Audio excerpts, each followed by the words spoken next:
اعوذ باللہ من الشیطان الرجیم بسم اللہ الرحمن الرحیم ولا یعلمن اللہ الذین آمنوا ولا یعلمن المنافقین، اور یقیناً اللہ تعالیٰ ضرور جان لے گا ان لوگوں کو جو ایمان لائے، اور یقیناً وہ منافقوں کو بھی ضرور جان لے گا۔ سورۃ العنکبوت آیہ 11۔ ولا یعلمن اللہ الذین آمنوا، اور یقیناً اللہ سبحانہ تعالیٰ ضرور جان لے گا ان لوگوں کو جو ایمان لائے، اور اللہ تعالیٰ ایمان والوں کو آزماتے ہیں تاکہ ان کے اعمال کے مطابق انہیں اجر عطا فرمائیں، جیسے اللہ سبحانہ تعالیٰ فرماتے ہیں سورۃ محمد آیہ 31 اور 32 میں، اور ہم تمہیں لازمی آزمائیں گے یہاں تک کہ ہم تم میں سے جہاد کرنے والوں اور صبر کرنے والوں کو جان لیں اور تمہارے احوال کو جانچ لیں۔ یقیناً جن لوگوں نے کفر کیا اور اللہ تعالیٰ کے راستے سے روکا اور رسول کی مخالفت کی، اس کے بعد کہ ہدایت ان پر واضح ہو چکی تھی، وہ اللہ کا ہرگز کچھ بھی نقصان نہیں کریں گے، اور جلد ہی اللہ ان کے اعمال کو ضائع کر دے گا۔ اسی طرح اللہ سبحانہ تعالیٰ فرماتے ہیں وَلَا يَعْلَمَنَّ الْمُنَافِقِينَ، اور یقیناً وہ منافقوں کو بھی ضرور جان لے گا، یعنی اللہ سبحانہ تعالیٰ منافقوں کو بھی آزماتے ہیں تاکہ وہ اللہ تعالیٰ کے سامنے حجت نہ پیش کر سکیں۔ اگر ہمیں آزمایا جاتا تو ہم ثابت قدم رہتے۔ اللہ سبحانہ تعالیٰ منافقوں اور مومنوں کو جان کر رہے گا۔ اس سے مراد ہے کہ اللہ تعالیٰ ایمان کے دعوے کو ضرور آزمائے گا۔ اللہ تعالیٰ اس لیے آزمائے گا تاکہ مومن اور کافر میں فرق واضح ہو جائے۔ اللہ تعالیٰ یہ ضرور جانے گا کہ متقی کون ہے اور منافق کون۔ وَقَالَ الَّذِينَ كَفَرُوا لِلَّذِينَ آمَنُوا اتَّبِعُوا سَبِيلَنَا وَلْنَحْمِلْ خَطَايَاكُمْ وَمَا هُمْ بِحَامِلِينَ مِنْ خَطَايَاهُمْ مِنْ شَيْءٍ إِنَّهُمْ لَكَاذِبُونَ، اور جن لوگوں نے کفر کیا انہوں نے ان لوگوں سے کہا جو ایمان لائے کہ ہمارے راستے کی پیروی کرو، اور لازم ہے کہ ہم تمہاری خطاؤں کا بوجھ اٹھا لیں، حالانکہ ان کی خطاؤں میں سے کچھ بھی ہرگز اٹھانے والے نہیں، بلا شبہ وہ یقیناً جھوٹے ہیں۔ سورۃ العنکبوت آیہ 12۔ وَقَالَ الَّذِينَ كَفَرُوا لِلَّذِينَ آمَنُوا اتَّبِعُوا سَبِيلَنَا وَلْنَحْمِلْ خَطَايَاكُمْ، اور جن لوگوں نے کفر کیا انہوں نے ان لوگوں سے کہا جو ایمان لائے ہمارے راستے کی پیروی کرو، اور لازم ہے کہ ہم تمہاری خطاؤں کا بوجھ اٹھا لیں۔ کافر ایمان والوں سے کہتے ہیں اب دین کے کچھ حصے کو چھوڑ کر ہمارے دین میں آ جاؤ، اگر ہمارے دین کی پیروی کرو گے، اس کے راستے پر چل کر تمہیں کچھ گناہ ملیں گے تو ہم تمہارے معاملے کی ذمہ داری لیتے ہیں۔ وَمَا هُمْ بِحَامِلِينَ مِنْ خَطَايَاهُمْ مِنْ شَيْءٍ إِنَّهُمْ لَكَاذِبُونَ، حالانکہ وہ ان کی خطاؤں میں سے کچھ بھی ہرگز اٹھانے والے نہیں، بلا شبہ وہ یقیناً جھوٹے ہیں۔ یہ ان کی ایک خطا بھی اپنے ذمہ نہیں لے سکتے، کو جا کے سب گناہوں کا بوجھ اٹھا لیں۔ سورۃ نجم میں اللہ سبحانہ تعالیٰ فرماتے ہیں یہ کہ کوئی بوجھ اٹھانے والی جان کسی دوسرے کا بوجھ نہیں اٹھائے گی۔ سبحان اللہ۔ انہم لکاذبون، بلا شبہ وہ یقیناً جھوٹے ہیں، یعنی یہ محض دین سے دور کرنے کی ایک جھوٹی تدبیر ہے، اور تدبیر کرنے والے جھوٹے ہیں۔ ابو ہریرہ رضی اللہ تعالیٰ عنہ نے بیان کیا کہ آپ صلی اللہ علیہ وآلہ وسلم نے فرمایا اگر کسی شخص کا ظلم کسی دوسرے کی عزت پر ہو یا کسی طریقے سے ظلم کیا ہو تو اسے آج ہی اس دن کے آنے سے پہلے معاف کرا لے جس دن نہ دینار ہوں گے نہ درہم، بلکہ اگر اس کا کوئی نیک عمل ہوگا تو اس کے ظلم کے بدلے میں وہی لے لیا جائے گا، اور اگر کوئی نیک عمل اس کے پاس نہیں ہوگا تو اس کے ساتھ ہی مظلوم کی برائیاں اس پر ڈال دی جائیں گی۔ استغفر اللہ استغفر اللہ۔ سبحان اللہ۔ وَلَا يَحْمِلُنَّ أَثْقَالَهُمْ وَأَثْقَالًا مَعَ أَثْقَالِهِمْ وَلَا يُسْأَلُنَّ يَوْمَ الْقِيَامَةِ عَمَّا كَانُوا يَفْتَرُونَ، اور یقیناً وہ ضرور اپنے بوجھ اٹھائیں گے اور اپنے بوجھوں کے ساتھ دوسرے بوجھ بھی، اور قیامت کے دن ان سے یقیناً ضرور پوچھا جائے گا جو وہ کھڑا کرتے تھے۔ سورۃ العنکبوت آیہ 13۔ وَلَا يَحْمِلُنَّ أَثْقَالَهُمْ، اور یقیناً وہ ضرور اپنے بوجھ اٹھائیں گے۔ اہل ایمان کو کفر کی طرف پلٹانے والے کے بارے میں رب العزت نے فرمایا وہ اپنے گناہوں کا بوجھ تو اٹھائیں گے جن کا انہوں نے ارتکاب کیا، واسکالم اسکالہم، اور اپنے بوجھوں کے ساتھ دوسرے بوجھ بھی، یعنی ان لوگوں کے گناہ بھی جنہوں نے ان کی برائی اور دین سے پلٹنے کی دعوت کو قبول کیا۔ ابو ہریرہ رضی اللہ تعالیٰ عنہ فرماتے ہیں کہ آپ صلی اللہ علیہ وآلہ وسلم نے فرمایا، جس نے کسی کو ہدایت نیکی کی دعوت دی، اس کے لیے اس کی آواز پر لبیک کہنے والے تمام لوگوں کا ثواب ہوگا، اور یہ چیز ان کے اجر میں کوئی کمی نہیں کرے گی۔ اور ایسے ہی جس شخص نے برائی کی طرف دعوت دی، اسے ان تمام لوگوں کا گناہ ہوگا جو اس کے پیچھے لگیں گے، اور ان سے ان کے گناہ کم نہیں ہوں گے۔ استغفر اللہ استغفر اللہ۔ ولا یسألن یوم القیامت عما کانوا یفترون، اور قیامت کے دن ان سے یقیناً ضرور پوچھا جائے گا جو وہ کھڑا کرتے تھے۔ قیامت کے دن اللہ تعالیٰ جھوٹے افترا پردازوں سے ان کے اعمال کی باز پرس کرے گا۔ ابو امامہ رضی اللہ تعالیٰ عنہ نے فرمایا، نبی صلی اللہ علیہ وآلہ وسلم نے اللہ کی تمام رسالت پہنچا دی۔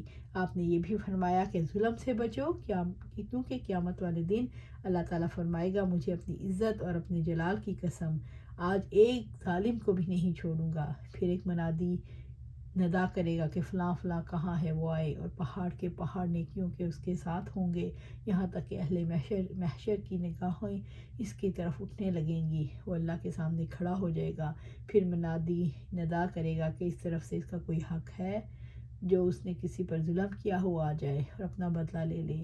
اب تو ادھر ادھر لوگ کھڑے ہوں گے اور اسے گھیر کر اللہ کے سامنے کھڑے ہو جائیں گے۔ اللہ تعالیٰ فرمائے گا، میرے ان بندوں کو حق دلاؤ۔ فرشتے کہیں گے، اللہ کیسے دلوائیں؟ اللہ فرمائے گا، اس کی نیکیاں لے لو، انہیں دو، چنانچہ یوں ہی کیا جائے گا یہاں تک کہ ایک نیکی باقی رہے گی اور ابھی مظلوم اور حقدار باقی رہ جائیں گے۔ اللہ فرمائے گے، انہیں بھی بتلا دو۔ دو فرشتے کہیں گے، اب تو اس کے پاس ایک نیکی بھی نہیں۔ اللہ حکم دے گا کہ ان کے گناہ اس پر لاد دو۔ پھر نبی صلی اللہ علیہ وسلم نے گھبرا کر اس کی آیت کی تلاوت فرمائی، استغفر اللہ۔ وَلَا يَحْمِلُنَّ أَثْقَالَهُمْ وَأَثْقَالًا۔ ابن ابی حاتم میں ہے، نبی صلی اللہ علیہ وسلم نے فرمایا، معاذ قیامت کے دن مومن کی تمام کوششوں سے سوال کیا جائے گا، یہاں تک کہ اس کی آنکھوں کے سرمے اور اس کی مٹی کے گوندنے سے بھی۔ دیکھ ایسا نہ ہو کہ قیامت کے دن کوئی اور تیری نیکیاں لے جائے۔ استغفر اللہ استغفر اللہ۔ اللہ سبحانہ تعالیٰ ہمیں اپنی نیکیاں رکھنے کی، اپنے پاس رکھنے کی توفیق عطا فرما۔ وَلَقَدْ أَرْسَلْنَا نُوحًا إِلَىٰ قَوْمِهِ فَلَبِثَ فِيهِمْ أَلْفَ سَنَةٍ إِلَّا 50 عَامًا فَأَخَذَهُمُ الطُّوفَانُ وَهُمْ ظَالِمُونَ۔ اور ہم نے نوح کو اس کی قوم کی طرف بھیجا تو ان میں سے 50 کم 1000 سال رہا، پھر انہیں طوفان نے آ پکڑا اور وہی ظالم تھے۔ سورۃ العنکبوت آیہ 14۔ وَلَقَدْ أَرْسَلْنَا نُوحًا إِلَىٰ قَوْمِهِ، اور ہم نے نوح کو اس کی قوم کی طرف بھیجا۔ رب العزت نے نبی صلی اللہ علیہ وآلہ وسلم کو تسلی دیتے ہوئے نوح علیہ السلام کا واقعہ فرمایا تاکہ آپ کافروں پر افسوس نہ کریں، کیونکہ ہدایت اور گمراہی اللہ کے ہاتھ میں ہے۔ رب العزت نے فرمایا، یقیناً جن لوگوں پر آپ کے رب کی بات ثابت ہو گئی وہ ایمان نہیں لائیں گے، اگرچہ ان کے پاس ہر نشانی آ جائے، یہاں تک کہ وہ دردناک عذاب کو دیکھ لیں۔ سورۃ یونس آیہ 96 اور 7۔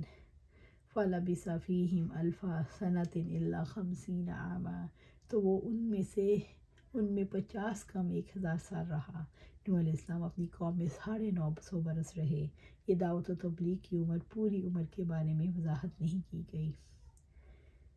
نوح علیہ السلام نے صبر اور حلم کے ساتھ سر توڑ کوششیں کی، آخرکار انہوں نے اپنی قوم کے لیے بددعا کی، ربی لا تذر علی الارض من الکافرین دیارا، اے میرے رب تو زمین پر کوئی کافر نہ رہنے دینا۔ سورۃ نوح آیہ 26۔ فَأَخَذَهُمُ الطُّوفَانُ وَهُمْ ظَالِمُونَ، پھر انہیں طوفان نے آ پکڑا اور وہی ظالم تھے، یعنی ایسا عظیم طوفان آیا جس کے لیے آسمان سے کثرت سے بارشیں ہوئیں، زمین نے اپنا پانی اگل دیا اور انہیں اسی حال میں طوفان نے پکڑ لیا کہ وہ ظالم تھے۔ وَأَنجَيْنَاهُ وَأَصْحَابَ السَّفِينَةِ وَجَعَلْنَاهُ آیَةً لِلْعَالَمِينَ، پھر ہم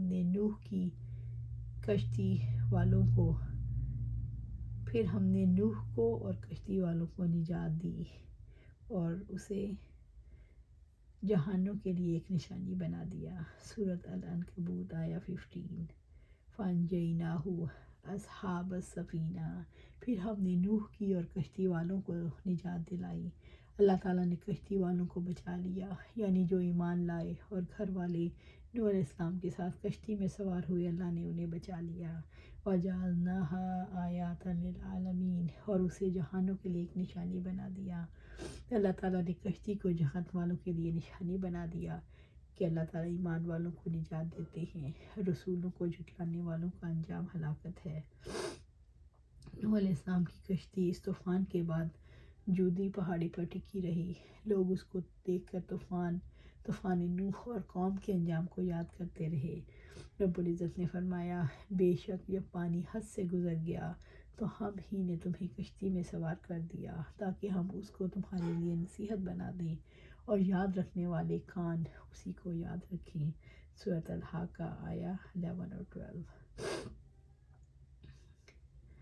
عائشہ رضی اللہ تعالیٰ عنہ بیان کرتی ہیں کہ آپ صلی اللہ علیہ وآلہ وسلم نے فرمایا، اگر قوم نوح کے نافرمان لوگوں میں سے کسی پر اللہ تعالیٰ رحم کرتے تو الصبی، بچے کی ماں پر رحم کرتے۔ نوح علیہ السلام اپنی قوم میں 950 سال رہے، انہیں دعوت دیتے رہے، یہاں تک کہ جب ان کی نبوت کا آخری زمانہ ہوا تو انہوں نے ایک درخت لگایا۔ جب وہ خوب مضبوط ہو گیا اور چاروں طرف پھیل گیا تو اسے کاٹ کر اس کے تختوں سے کشتی بنانا شروع کی۔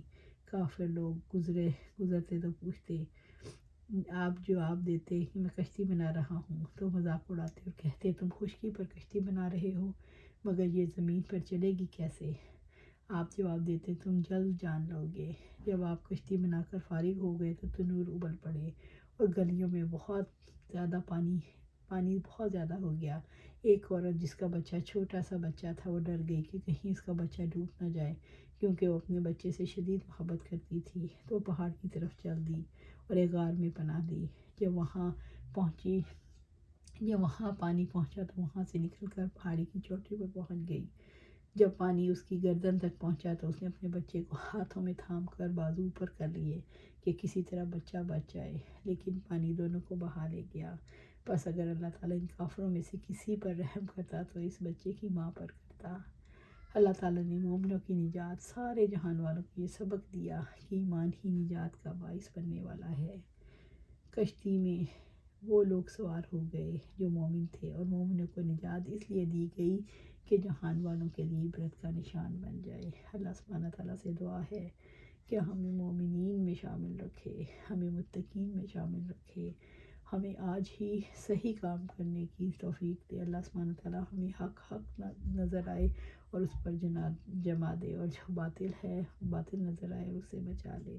اللہ سبحانہ تعالیٰ ہمیں جنت الفردوس کے اعلیٰ مقام پر جگہ عطا فرما، آمین یا رب العالمین۔